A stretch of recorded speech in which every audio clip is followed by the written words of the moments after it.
Okay. We have Erin Parrish, design strategist and Ideastarter mentor, sharing with us today about interviewing stakeholders. And I'll let Erin give her proper introduction and just take it away. Thanks, Shannon, and thanks for the opportunity to talk about this. I've been doing interviews. My training is as an anthropologist. So I've been doing interviews largely for research, but applied research often for like 10 or 15 years.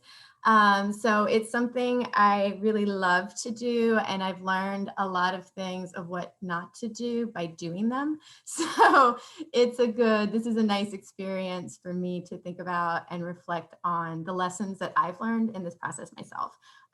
So also some of the things that I'm saying might not be, I tried to make it applicable to how y'all would be using interviews. Some of this might be more applicable to research settings. And so I'll try to tweak that, but if y'all have questions about things at the end too, we can think about how to tweak things that I'm saying to make it more applicable to your specific work.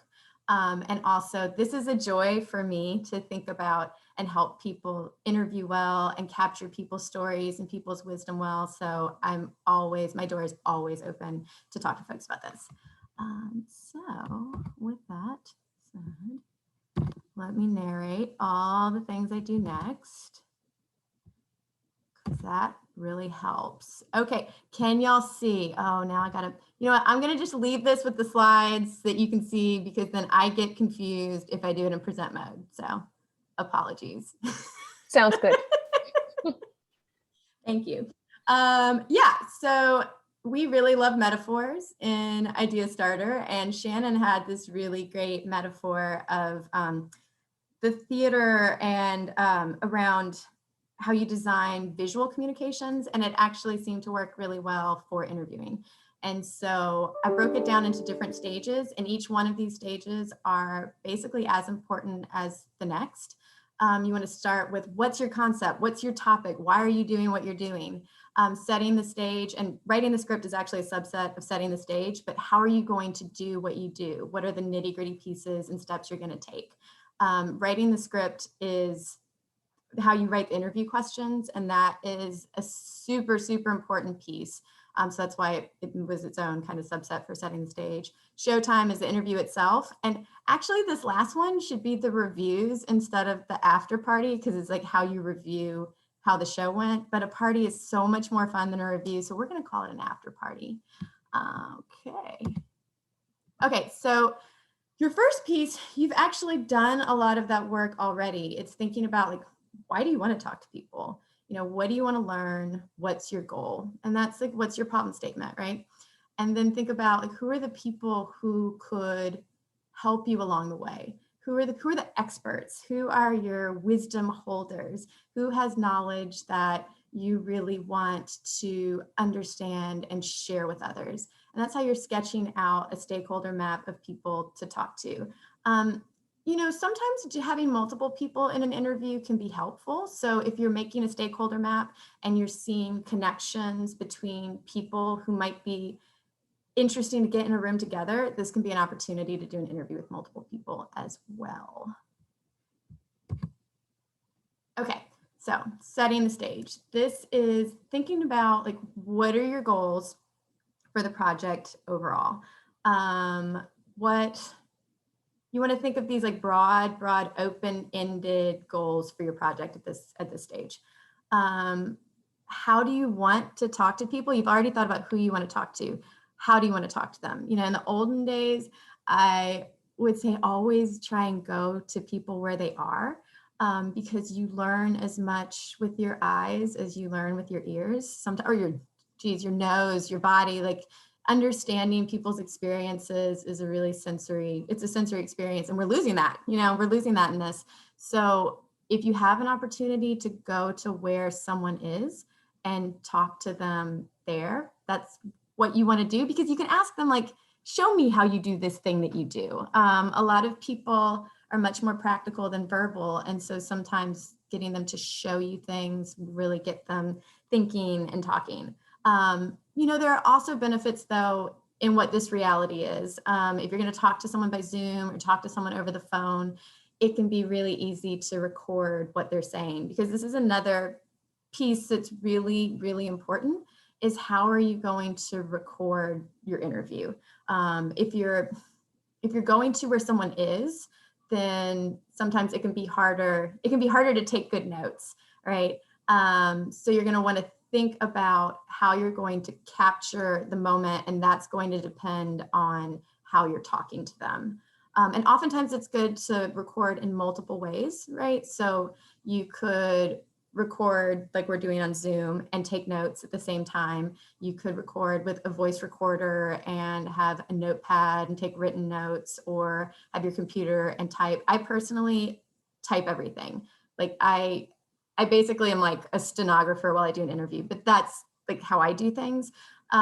So there's costs and benefits to all of these decisions that you make that you have to think about now, and you'll feel it a lot in the after party, the decisions that you make when you're setting the stage. And then set up a time for an interview. And all of this is in a place, all of this is relationship building. So when you're setting up a time, just don't forget, like really thank people for their time, explain to them what your project is, explain like how you value. This is all about valuing people's knowledge and valuing people's wisdom. And so right from the front, you want to forefront that in how you're creating a relationship with them when you're setting up a time and a place for the interview. Okay, writing the script, a guide to interview questions. I am super, super picky about interview questions and doing the work to actually refine your questions, because an interview is a story, and you're giving someone an opportunity to tell a story. And you can guide someone into thinking about their work and reflecting on their work in ways that they maybe would never have thought about it before. So you can turn an interview into a gift. You can turn an interview into an opportunity for someone to see themselves as a wisdom holder for you, and a wisdom holder for themselves, and a wisdom holder for their community. But in order to do this, you have to guide them well and guide their thought process.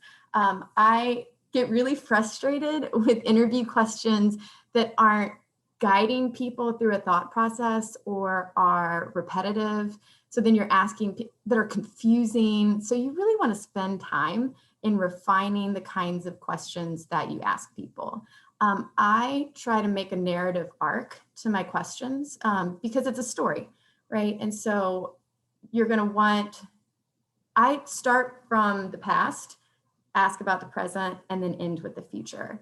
And in doing that, I start broad, like asking these big open-ended questions, then get more specific. So big open-ended questions about the origin of something, then more specific questions about the present and what you're doing in the present, and then broad general questions of hopes for the future.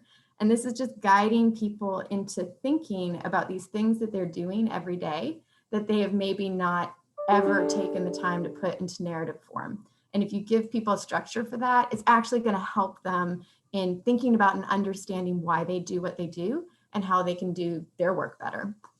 So start with that. So some good points to ask about are origin stories. So how did this start? Specific examples, some joys and hardships of their work, lessons learned, opportunities to share your wisdom with others, and opportunities to reflect on hopes for the future. So I've got an example of some questions that we'll go through that follow that sort of template. And yeah, make sure that you're creating questions that speak to your actual goal and your problem statement. So your questions are an opportunity to reflect back on what your goal is and what your problem statement is. And it's like, is this actually my goal? Is this actually my problem statement? Okay, so I just made a sample set of interview questions. So let's say my goal is I'm working in the city of Sacramento, and I heard about this like awesome program, Ideastarter, and I want to start that in Sacramento. So before I even sit down and write the questions that I would ask to Shannon, I would say, well, like, do I actually want to start an Ideastarter? You know, what are my goals?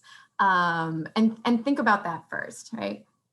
And then I just made these questions as a structure that's following sort of the template that I had on the last slide.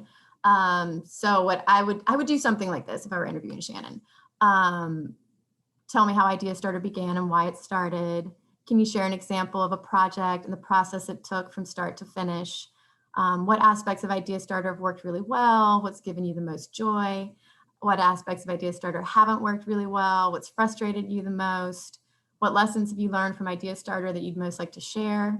What are your hopes for Ideastarter in the future? And is there anything else you would like to share that I didn't ask? And I just added this last one because I was reflecting on interviews that I've done in the past. And oftentimes I've had experiences of getting the best information when I ask someone, hey, like, what did I forget to ask you that I should have? And they just like unload. Like when someone thinks that an interview is over, oftentimes that's when the conversation begins. So like, don't forget that. And it's if you're setting the stage and you're allowing people to like reflect back and they're like in their memory lane, and then they've thought about this whole arc in a different way at the end. And there's oftentimes a lot of things that they're going to want to go back to. So just make sure that you give people the time and the space to reflect. Okay, so now you're finally at the interview. I think one of the most important things to remember is that this interview is not about you. It is not a conversation, right? And this can be hard when you know the person really well and you want to just like talk about your shared experiences, or they're saying something about something that y'all have done together. You want to be the vessel for other people's thoughts. And so that's why you want to be able to guide their thought process without putting your thought process into it. Yeah. So some key tips to this are, nurture the relationship you will build during the interview at the very beginning. You want to build rapport. You want to like relate to people as human beings. If you know them, ask them about their family, ask them how they're doing, how their past year has been. Like, don't just jump into like, I want to suck knowledge out of you, but relate to them as a person at the very beginning. Presence over prep. This is listening clearly to what people are saying instead of thinking about the next question you want to ask. And this is something when people first start interviewing, they'll have this like list of questions and they feel like it's really important to get to all of the questions, sometimes in the order that you have them because you feel nervous. And that can stop you from hearing if people are already answering the question, which they often will do in a previous question. So going back to these questions,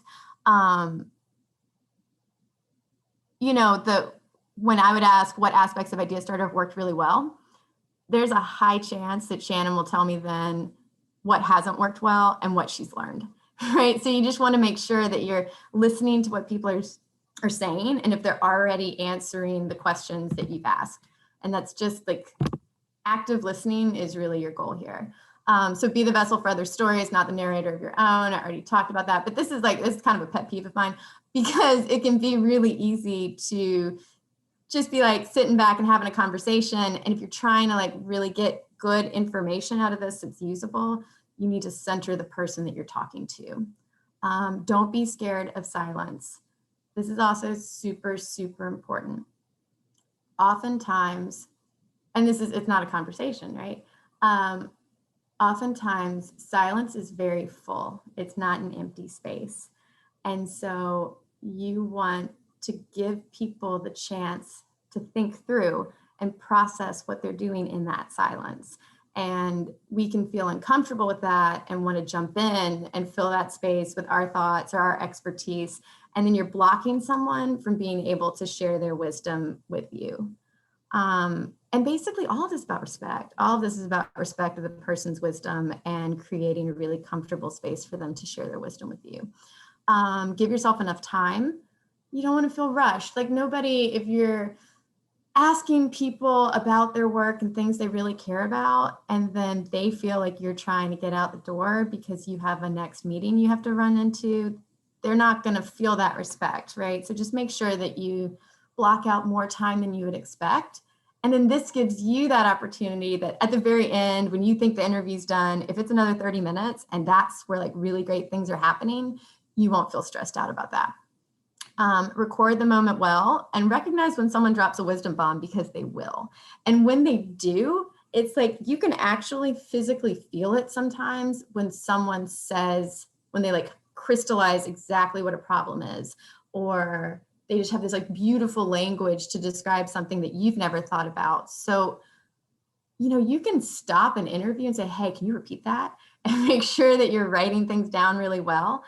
Ask them to unpack it. Just recognize those key moments, because that's really why you're there. And end with the door opening, not closing. So when you end it, once again, this is relationship building and respect. So, you know, tell them what you're going to do with this information, give them different opportunities to collaborate with you on the work, how you're going to get back to them. So just make sure that you're keeping that communication loop going and that it doesn't feel like this purely extractive one-off experience. Okay, and the after party, which is really, it's really not a party. It's really actually a lot of work, but it's fun to call it a party, right? And you can drink. I drank a lot when I would do my like field notes, so I recommend that. So right afterwards, I think it's useful to write up your notes and thoughts immediately after the interview if you can. Like sometimes it can be really draining and you don't have the energy, but if you can, it's really helpful because you will have a lot of clear thoughts. And then that's also a really good time to those moments in which there were those wisdom bombs, be like, boom, like this is really important. So doing that right afterwards. You know, as soon as possible, you want to create quick themes of what the main points were that people said and the major insights. And once again, this is something that will be like pretty clear afterwards. Like these things that, the things that stuck out to you the most are your main points and your interview insights. Note patterns and connections across your different stakeholder interviews. So that's why you want to like theme and have these insights and then see like, oh, did I get this exact same theme from somebody else? And then that's actually an opportunity where you could connect people with each other. You know, like if you're seeing and making it like, it's not just about you getting this information, it's also about you building community, building a team, perhaps recruiting a team for whatever project you are trying to do. So that is all I have. I will stop sharing. I just talked a lot. Are there questions? I do have a question. Do you have any suggestions on how to land the interview in the first place? Like the way to reach out, like is it better to call or email, or is there a good way to ask for that? Especially if you don't know the person or have any kind of connection already. Yeah, that's actually a really good question. If you don't know the person, if you know someone who does know the person, sometimes that's good to try and reach out to someone. And then if they're able to say, if you can reach out to them about that person and then say, this person recommended that I reach out to you, that's oftentimes an easier way. Also, I think personal specific statements of why you want to talk to them, like, oh, I read this thing that you wrote, or I saw this thing that you did. It was really great because of X, Y, and Z. I'd like, do you have time to talk about this more? You know, no one likes to feel like their time is being wasted. So the more you can be really specific about why you value their time, I think helps. And the more you can make personal connections helps. Calling, people have a harder time saying no to a call. But calls can also feel kind of invasive. So I usually email first. I don't often call. I usually email first, but I try to make a connection with someone else as well. Oh, also, you can get someone else to do the interviews. So that's something that I did with a lot of the criminal justice work that we did, is, you know, we hired someone largely because of his lived experience and ability to connect and do good work and good interviews with communities, with folks who wouldn't have talked to me in the same way that they talked to him.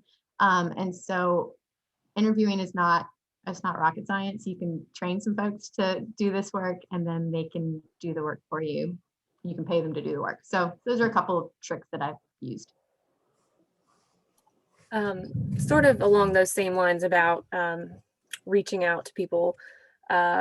What if, and this has happened to me before, you reach out to someone and you don't hear from them, you give them a week, maybe 10 days or something.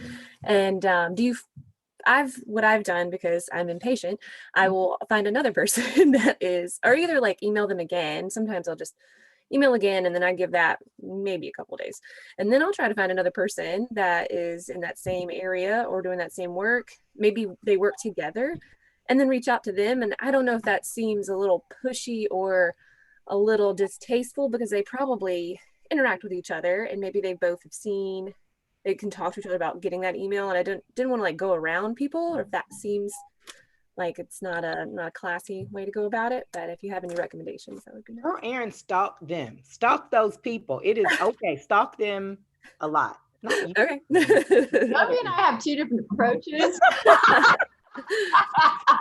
I mean, I think if people, yeah, we have different approaches. If people aren't responding, I think it's totally fine to reach out to someone else. Mhm. I mean, you can nudge them. The thing is, people aren't thinking about you. You are not on their radar, And so if somebody like cold emailed you to talk to you about something that you're not sure what it's about, you want to make it, that's why in the intro, you want to make it as relevant as possible to them. Like, hey, I'd like to talk to you about this and that because of this other work that you've done, because I want to do X, Y, and Z. And I think this could, like, I'm really inspired by what you're doing and want to learn from that, So that original nudge and then the subsequent nudge, because they'll get an email and be like, oh, that's really nice, Aaron cares. And then like they've got their entire life and they've forgotten about you because you don't mean anything to them, right? And so then you nudge back and be like, hey, really, like, is this cool? I don't keep stalking, but I mean, Ovi has a valid approach. Like, you definitely could keep stalking if you want. I would go to someone else first and see if you get more bites that way.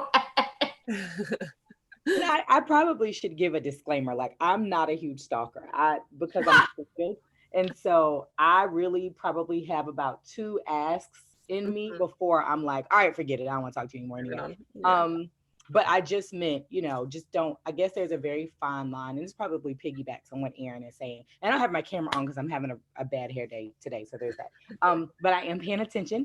But I guess that piggybacks on what Aaron is saying. Like, there's a fine line between, figuring out that sweet spot between pushing and just saying, all right, they probably aren't going to be the right one. And chances are, what I have found is that chances are, if somebody isn't ignoring you, either they don't have the time to do what you need them to do sufficiently, or they may just not be the right person, right? So I can't tell you how many emails I've gotten that they want to sell something to TS, and I'm like, I don't know. That's not my area.